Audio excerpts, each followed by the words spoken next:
It's not just here. A lot of my friends across the country are like, Thomas, fix the weather machine. It's too cold outside. It's like, I feel ya.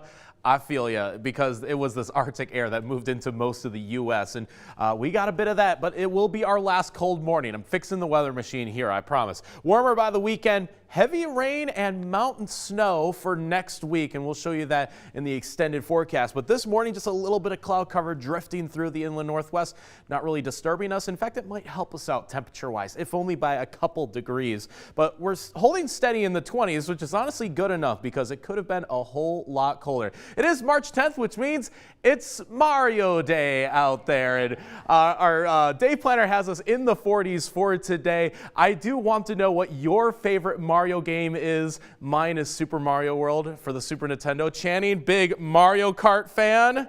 And that does absolutely count. So Mario Kart, Mario Party, I want to know it. Just give me a tweet out there. And yes, if you're a fan of that sun, you might see that in the summertime, especially when we get those really hot days in the inland northwest. Here's our temperature trend. You see a lot of 50s in the forecast. It will be absent of that SMB3 sun because this is actually a pretty cloudy and wet forecast come next week. The first rain chance comes Saturday evening. So Saturday itself is looking like a pretty good day weather-wise, 55.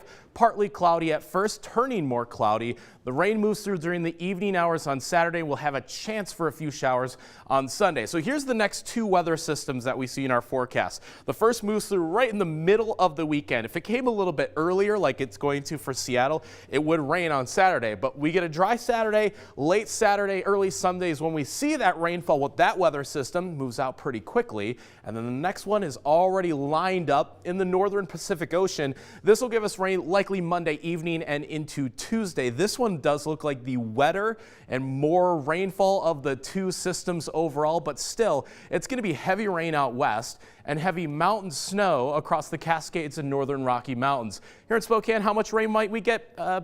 Half an inch, give or take, between both systems combined. Definitely missing out on the heaviest rainfall there.